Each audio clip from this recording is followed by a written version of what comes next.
Set your bow on your shoulder, on your violin shoulder for me. So this is always a very good way for us to rest our bow so we can think about the balance of the right hand without having to think about the height of the violin, okay, and all of that, because that of course affects how well up bow staccato is going to work. So do that for me. Can you guys have dancing fingers for a minute? So that we feel the flexibility of our bow hand here. Okay, good. Now, can you make 2 fingers in the middle? 1 and 4 on the sides. 2 and 3. 1 and 4. Okay, can you do 4 and 2? And 3 and 1? That one's the hardest one, right? It's hard to release in the middle of the hand for us. Okay, so let's now think about what we can do with up bow staccato.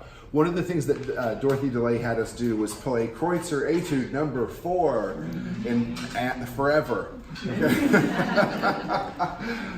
One of the things that she did for me, because up bow staccato was something that I think the word struggle with isn't necessarily the right way. I like to control my bow hand, and when we do up bow staccato, we have to have a little bit of faith that things are going to work out, right? We have a controlled spiccato and we have something called an uncontrolled spiccato, which is more of a stiff arm for us. So what we want to do is to think about, what do we do when we travel? So we're going to travel on the down bow. Most of the time when we have up bow staccato, we have traveled towards the tip to go this way. And that's very, very true. If you start looking at the up bow staccatos, generally you have da, and that's why some people change certain bowings to be sure that it's down, and then all of these up bows that we have. Okay? So put your bow back on your shoulder for me, and I want to see if you can hold just with the first finger and your thumb. Okay? And I want you to pinch the stick for me. Okay? Can you feel that motion? When we do up bow staccato, there are 2 things that we want to think about. We generally think about down, right? Down, down, down with the first finger. So this is actually true. So we're going to use that first finger to feel more into the string, and that's how we're going to get our little smile bows, so that we feel the finger going yum, bum, bum, bum, bum. And can you try that? Let's do that. And only with thumb, please, and first finger. Let's try that. 1, 2, 3, 4. So feel the pulse for me. 1, 2, 3, 4. 1, 2, 3, 4. Now, we are also not just pushing down with the first finger.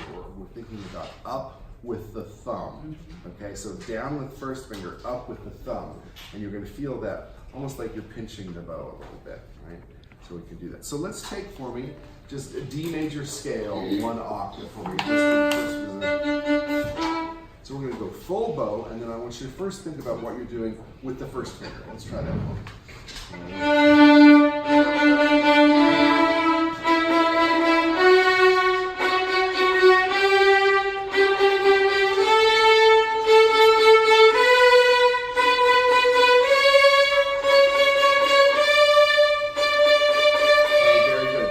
So now let's listen for the K sound, right? So we have this. Miss DeLay always talked about a K sound when we were doing that. Why? It's like enunciating very clearly. If you were an actor on stage or an actress, you're going to speak like this, and standing right next to me, it may sound like it's too much, but in the back, everybody can hear it clearly. So that's what we're thinking about with this, okay? Let's do that one more time for me, and now put all your fingers on the bow, but balance for me towards the first finger and the thumb. Let's try it again. D major, 1 octave. Ready, go.